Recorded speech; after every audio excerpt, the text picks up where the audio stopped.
दोस्तों नमस्कार। आज हमारे साथ हैं रेडियो प्लेबैक पर उभरते हुए गीतकार सागर जी, जिनकी अभी हाल में ही फिल्म आई है जिसका नाम है बॉलीवुड डायरीज, और इसके जो गाने हैं वो इन दिनों काफी मशहूर हो रहे हैं। तो सबसे पहले तो सागर जी, आपका बहुत बहुत स्वागत है रेडियो प्लेबैक के इस मंच पर। रेडियो प्लेबैक टीम को मेरी तरफ से बहुत बहुत शुक्रिया, जिन्होंने मुझे बोलने का यहाँ मौका दिया। मैं आप सबका बहुत शुक्रगुजार हूँ। तो ठीक है, शुरुआत हम लोग फिर शुरुआत से ही करते हैं। हम जानना चाहेंगे कि मुंबई तक का आपका जो सफर रहा है उसके बारे में हमें कुछ बताइए। मुझे लगता है कि आप दिल्ली से रहे हैं और जेएनयू से शायद आपने पढ़ाई करी है। उन सब के बारे में कुछ बताइए कि कैसा लिखना शुरू हुआ आपका और जो प्रोसेस रहा आपका मुंबई तक पहुंचने का। दरअसल मेरी बचपन से ही ख्वाहिश थी कि मैं गीतकार बनूं, और मैं दूसरी कक्षा से ही मैं गीत लिखना शुरू कर दिया था। और मैं आगे चलकर अपनी पढ़ाई बलिया के बाहर बीएचयू और जवाहरलाल नेहरू यूनिवर्सिटी दिल्ली में एमए से पीएचडी तक मैंने 10 सालों तक वहाँ पढ़ाई की। और पढ़ाई पूरी करने के बाद मेरी ख्वाहिश थी कि मैं बॉलीवुड में आऊँ, बॉलीवुड फिल्म इंडस्ट्री में आऊँ और गाने लिखूँ। तो यहाँ पे आके मुझे बहुत ज़्यादा स्ट्रगल तो नहीं करना पड़ा, क्योंकि यहाँ पे विपिन पटवा म्यूज़िक डायरेक्टर के और मेरे कॉमन फ्रेंड जेएनयू के ही थे, अशोक तंवर, जिनकी वजह से हम दोनों की मुलाकात हुई और वो पहले से ही यहाँ पे काम कर रहे थे। तो मुझे बहुत आसानी हुई बॉम्बे में गीत लिखने का, मुझे मौका आसानी से मिल गया। ओके, एक्चुअली ये बहुत कम सुनने को मिलता है कि लोगों को मौके आसानी से मिल जाते हैं। खैर, बहुत अच्छी बात रही आपके साथ। अभी बताइए कि ये जो बॉलीवुड डायरीज है ये शायद आपकी पहली फिल्म तो नहीं है।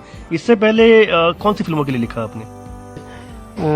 1 महीने के भीतर ही मुझे एक फिल्म में गाना लिखने का मौका मिला, जिसके म्यूजिक डायरेक्टर विपिन पटवा थे। और ये स्टूपिड प्यार वो फिल्म थी, छोटी सी फिल्म थी, बट उसमें गीत श्रेया घोषाल ने गाया था। तो मुझे बॉम्बे में आते ही 1 महीने के भीतर श्रेया घोषाल ने मेरा गाना गा दिया था।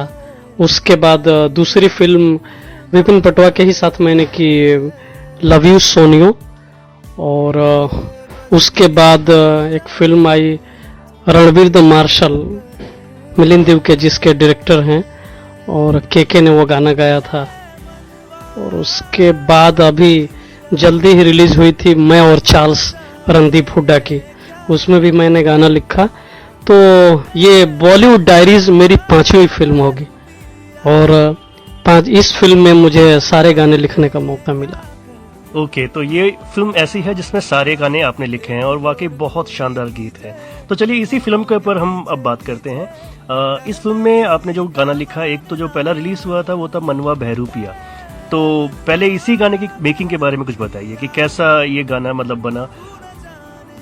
इस शब्द को मैं अपने भीतर संजो के लंबे वक्त से इसलिए रखा था कि कभी इस तरह का सिचुएशन और मौका मिला, चांस मिला, तो मैं ज़रूर इसको किसी सिचुएशन पे क्रिएट करूँगा गीत के फॉर्म में। और बॉलीवुड डायरीज में जिस तरह से सारे किरदारों के भीतर जो तड़प है और उनके भीतर जो उनका मन जिस तरह से पागल है सिनेमा को पाने के लिए, और वो कुछ का कुछ उनकी ज़िंदगी में हो जाता है, तो ये बहरूपिया शब्द का इस्तेमाल करने का मुझे बहुत अच्छा चांस मिला। पूरी फिल्म पूरी स्क्रिप्ट को देखने के बाद, समझने के बाद मैंने तय किया कि बहरूपिया शब्द को ऐसे बनाएंगे। और जब मैंने मनवा बहरूपिया लिखा और म्यूज़िक डायरेक्टर को और अपने डायरेक्टर, इस फिल्म के डायरेक्टर केडी सत्यम को जब मैंने एक हुक लाइन लिख करके सुनाया कि ऐ मनवा बहरूपिया तू न जाने ये क्या कर दिया, तो म्यूज़िक डायरेक्टर को दोनों को यह हुक लाइन बहुत पसंद आई, और इस तरह से ये गाना हम आगे बना सके और काम कर सके। ओके, तो ये गाना जो है काफी पहले ही आपके भीतर कहीं जन्म ले चुका था, मनवा बहरूपिया। वैसे ये जो बात आप कह रहे हैं कि सिनेमा को पाने की जो तड़प इन कैरेक्टरों में आपको नजर आई, कुछ ऐसी ही तड़प आपके भीतर भी कहीं रही होगी, तभी आप इतनी मतलब प्रेस्टिजियस ऑर्गेनाइजेशन से निकलने के बाद आपने सिनेमा में आने का मतलब, मेरे कहने का मतलब ये है कि काफ़ी अनसर्टेन सा फील्ड है ये, और आपने यहाँ पे आने का निर्णय किया। एक बार मुझे सच बताइए कि क्या कभी आपके पेरेंट्स ने या कभी घर वालों ने कभी कहा नहीं कि नहीं आप इस फील्ड में मत जाइए, या कुछ इस तरह से कोई आप उनकी तरफ से कोई रेजिस्टेंस रहा हो? वाला गार्जियन ये नहीं चाहेगा कि वो सिनेमा में जाके स्ट्रगल करे। सबकी ख्वाहिश होती है कि वो नौकरी करे, और जब आपका बैकग्राउंड बहुत कमज़ोर हो फिनेंशियली तो सब यही चाहेंगे कि आप एक नौकरी करें जिससे पैसे आएँ। तो मेरे घर का इसके लिए बिल्कुल ही सपोर्ट नहीं था, सबकी ख्वाहिश थी कि मैं जॉब में रहूं, लेकिन ये मेरी दिली ख्वाहिश थी और मेरे लिए चैलेंज था कि मैं सिनेमा में रह के काम करूं और उससे मैं पैसे भी कमाऊं। तो ख़ास तौर से यहाँ पे मुंबई में टिकने के लिए मेरे जेएनयू के दोस्तों का बहुत बड़ा सहयोग है, जिनकी वजह से मैं बॉम्बे में स्ट्रगल कर सका। मेरे घर का तो बिल्कुल ही सपोर्ट नहीं रहा। ओके, ये काफ़ी अच्छी बात आपने बताई। अच्छा, अब मैं बात कर रहा हूँ अपने सबसे पसंदीदा गीत की जो इस फिल्म में है, और वो है मन का मिर्गा। और इतना खूबसूरत गीत है कि इन दिनों मैं लगातार इसको लूप पे सुनता जा रहा हूँ और फिर भी मेरा मन नहीं भर रहा है। तो ये इस गीत के बारे में बताइए कि ये गीत कैसे जन्मा? स्टोरी कहाँ है इसके लिए? इस गीत की उपज मुख्य रूप से इस फिल्म के डायरेक्टर हैं केडी सत्यम। जब मैं पोइट्री लिखना शुरू किया और केडी सत्यम को पोइट्री समझ में आने लगी, तो मैं समझ गया कि निहायत बिंबों और प्रतीकों में ही बात करके हम इस फिल्म के गाने को आगे बढ़ा सकते हैं और लिख सकते हैं, क्योंकि डायरेक्टर को पोइट्री के प्रतीक और बिंब समझ में आ रहे थे। और चूंकि साहित्य में ही पीएचडी की है तो प्रतीकों और बिंबों पे ज़्यादा से ज़्यादा काम किया है मैंने, तो उसका मेरे पास खजाना भरा हुआ है, मैं कह सकता हूँ। तो ये भरपूर मौका था मुझे इसमें काम करने का कि मैं इस पे जो किरदार हैं सब भटक रहे हैं, तड़प रहे हैं, ख्वाहिश के लिए अपनी ज़िंदगी को कुर्बान कर रहे हैं, ठीक वैसे ही जैसे मृग की नाभि में कस्तूरी होती है, लेकिन वो जंगल जंगल फिरता है, तलाशता है कि ये खुशबू कहाँ से आ रही है, जबकि उस मृग को पता नहीं होता है कि खुशबू उसकी नाभि से ही आ रही है। तो इसी तरह से है मनुष्य की एक तलाश है, तड़प है, जो मंदिर, मस्जिद, गुरुद्वारे और चर्च में जाकर तलाशता है। उसे पता नहीं होता है कि ईश्वर या प्रेम सब कुछ हमारे भीतर ही है। तो ये पूरी फिलॉसफी है, पूरी भारतीय फिलॉसफी के तहत मैंने इस गीत को रचा है। जी, बहुत ही खूबसूरत बिंब आपने यूज़ किए हैं इसके अंदर। अच्छा, एक चीज़ बताइए कि ये मतलब जैसे जिस तरह के ये गीत आपने लिखे हैं, इस तरह के गीत आपकी प्रेरणा भी रहे होंगे, तो फिल्म इंडस्ट्री में कौन से गीतकार ऐसे हैं जिन्होंने आपको प्रेरित किया कि आप भी कुछ लिखें, उनके जैसा लिखें, उनसे बेहतर लिखें या उनकी तरह लिखें? पीएचडी स्त्री प्रतिरोध पे रही है, विमेन रेजिस्टेंस पे रही है। तो मैंने शुरुआत ही पहला पेज मेरी पीएचडी का साहिर साहब से शुरू होता है। औरत ने जन्म दिया मर्दों को, मर्दों ने उसे बाजार दिया, जब भी चाहा कुचला मसला, जब भी चाहा दुत्कार दिया। तो मैंने अपनी पीएचडी साहिर साहब को समर्पित भी की है और ये मेरे आदर्श हैं। बॉलीवुड में मेरे आदर्श हैं साहिर साहब, जिनकी वजह से मेरी भी ख्वाहिश हुई कि मुझे कुछ सार्थक गीत लिखने चाहिए जिससे हम समाज, देश के लिए कुछ लिख सके, हमारी बात गीतों के माध्यम से दुनिया के कोने कोने तक पहुंचे। तो मैं ख़ास तौर से साहिर साहब को ही मानता हूँ। उनके सारे गीत आज बहुत ज़्यादा प्रासंगिक हैं। हिंदू बनेगा ना मुसलमान बनेगा, इंसान की औलाद है इंसान बनेगा, चाहे पोंछ कर अश्क अपनी आंखों से मुस्कराओ तो कोई बात बने, जिंदगी भीख में नहीं मिलती, जिंदगी बढ़ के छीनी जाती है, इस हकीकत को तुम भी मेरी तरह जान जाओ तो कोई बात बने। तो साहिर साहब जैसे लोग हैं जिनकी वजह से एकेडमी में किताबों में कविता लिखने की कमी नहीं खलती है। लगता है कि अगर उस रेंज में कविता या गीत सिनेमा में लिखे तो वो किताबों में कवि बनने की कमी का एहसास नहीं होता है। जी, एकदम सही कहा आपने। मतलब साहिर जैसे तो गीतकार अगर आज के दौर में भी आ जाएँ तो वाक़ई ये मतलब बहुत बड़ी नेमत होगी फ़िल्म इंडस्ट्री के लिए। वैसे श्री विमर्श की आपने बात की, तो एक गीत आपने इसमें भी लिखा है जिसका टाइटल है तितली, और वो बहुत ही खूबसूरत गीत है, और उसके जो पंच लाइन है वो ही अपने आप में एक बहुत बड़ी गहरी फ़िलॉसफ़ी को व्यक्त करता है। तो इस गीत के बारे में भी कुछ बताइए। स्क्रिप्ट, पूरी फिल्म की स्क्रिप्ट देखने सुनने के बाद मुझे जो सबसे ज़्यादा सीन जिसने असर किया वो इमली वाला सीन था। और चूँकि मैंने पीएचडी की है स्त्री प्रतिरोध पे, तो मेरी ख्वाहिश हुई कि सबसे पहले इसी सीन पे, इसी सिचुएशन पे पोइट्री में काम करना चाहिए। तो मैं सोचता रहा कि प्रतीकों में किस तरह से अपनी बात रखी जाए, और ये अनायास ही मेरे जहन में आया। मैंने सोचा नहीं था कि मैं इस तरह की लाइन क्रिएट कर पाऊंगा रायमा सेन वाले सीन के लिए, इमली के लिए। वो एक संयोग है कि जो मेरे जहन में आ गया कि ख्वाबों को सच करने के लिए तितली ने सारे रंग बेच दिए। तितली के पास जो उसकी पूंजी है, जो उसकी थाती है, वो रंग ही है, और उसके भीतर से तितली के पंखों से अगर रंग ही निकल जाए तो उसका वजूद मिट जाता है, उसका वजूद ख़त्म हो जाता है। तो ये है, इस आज के भी दौर में हम देख रहे हैं कि किस तरह से संघर्ष करते हुए लोग, वो सिर्फ बात किसी लड़की या किसी वेश्या या किसी पर्टिकुलर किसी के लिए नहीं है, बल्कि तितली के माध्यम से मैंने संघर्ष करते हुए और अपने तमाम सपनों को छोड़ दिया, सपनों से जूझते हुए और बहुत कुछ गंवा देने के बाद अपनी मंजिल तक कोई पहुंच भी पाता है और कोई पहुंच भी नहीं पाता है। ये सारी चीज़ों का जो जाल है, सपनों से लेकर के और मंजिल तक पहुंचने की जो कश्मकश, जो जद्दोजहद है, उन्हीं के बीच का ये ताना बाना मैंने बुना है। ख्वाबों को सच करने के लिए तितली ने सारे रंग बेच दिए। वाह सागर साहब, बहुत ही शानदार लाइन है और बहुत ही प्यारा गीत है। अच्छा, फिल्म का जो प्रोमोस हमने देखे उसको देखकर लगता है कि फिल्म बॉलीवुड के डार्क साइड को लेकर है, और जैसे आप बता रहे हो कि उसके अंदर जो स्ट्रगलिंग लोग हैं उनकी कहानी है। तो थोड़ा सा इस फिल्म के बारे में भी थोड़ा सा हमें विस्तार से बताइए, क्योंकि फिल्म ये 26 तारीख को रिलीज होने वाली है, तो हमारे श्रोता जानना चाहेंगे कि इस फिल्म में उनके लिए क्या है।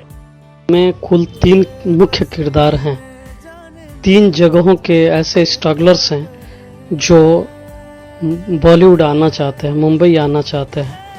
रोहित है जो दिल्ली के एक छोटी सी मोहल्ले, दिल्ली के आसपास के किसी मोहल्ले का एक यंग लड़का है जो किसी कॉल सेंटर में काम करता है, और अपने ऑफिस में बैठे बैठे वो डायरेक्टर और प्रोड्यूसर्स को मेल भेजता है, अपनी तस्वीरें भेजता है, उनसे रिक्वेस्ट करता है कि उसे भी फिल्मों में मौका मिले।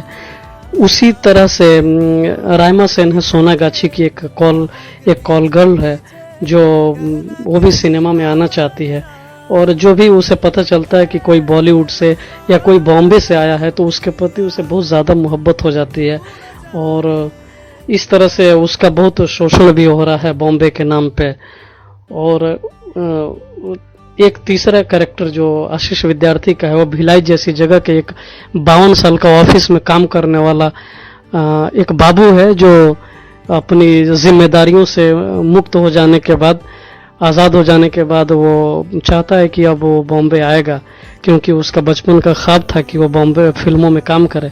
लेकिन नौकरी, पढ़ाई, नौकरी और उसके बाद शादी के बाद बेटी, तो सब बेटी की शादी करने के बाद उसे लगता है कि अब वो आज़ाद हो गया है, अब वो बॉम्बे आएगा। लेकिन बाद में उसे पता चलता है कि वो किसी बीमारी से ग्रसित है, तो वो नहीं आ सकता। अब मरते दम तक वो ख्वाहिश रखता है कि वो बॉम्बे आएगा और अगले जन्म में वो बॉम्बे में आएगा, भले वो इस जन्म में नहीं पहुंच पाया।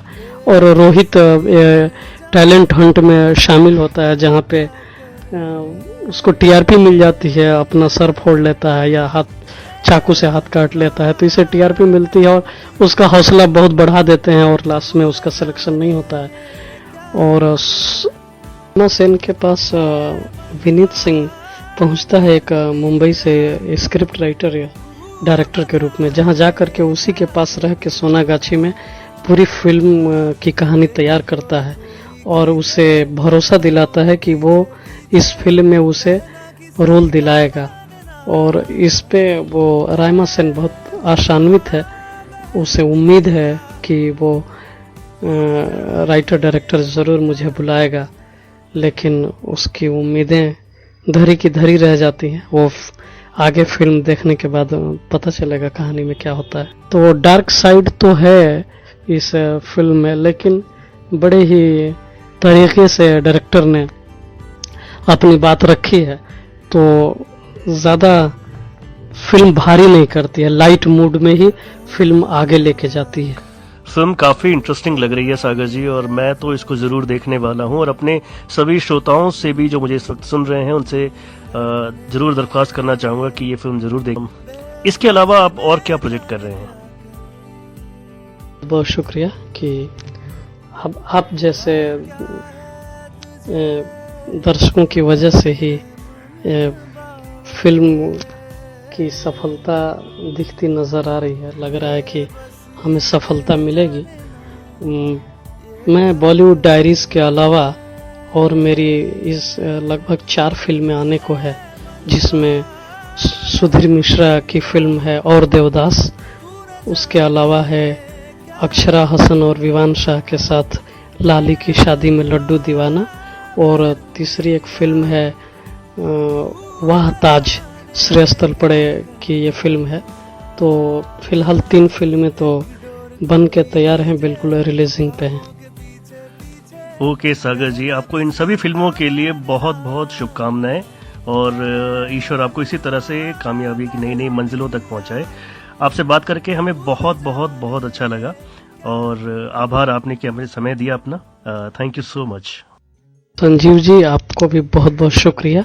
मेरी तरफ से रेडियो प्लेबैक की पूरी टीम को बहुत बहुत शुक्रिया। मैं बहुत बहुत शुक्रगुजार हूँ पूरी टीम का कि जिन्होंने मुझे अपनी फिल्म बॉलीवुड डायरीज और मेरी अन्य तमाम एक्टिविटीज़ और मेरी फिल्मों पे अपनी बात रखने का आप सब ने मुझे मौका दिया। बहुत बहुत शुक्रिया। बदलते हैं रस्ते अजब अनोखे हैं, कैसा सफर है ये कुछ न नजर आए, उलझी पहेली है ये कोई तो सुलझाए, हर सुबह की हर शाम भी सिंदूरी कहाँ है, मन का मेरे गान ढूंढ रहा कस्तूरी कहाँ है, मन का मेरे गान ढूंढ रहा कस्तूरी कहाँ है, मन का मेरे गान ढूंढ रहा मन का मेरे गान, मन का मेरे गान ढूंढ रहा कस्तूरी कहाँ है, मन का मेरे गान ढूंढ रहा कस्तूरी कहाँ है, मन का मेरे गान ढूंढ रहा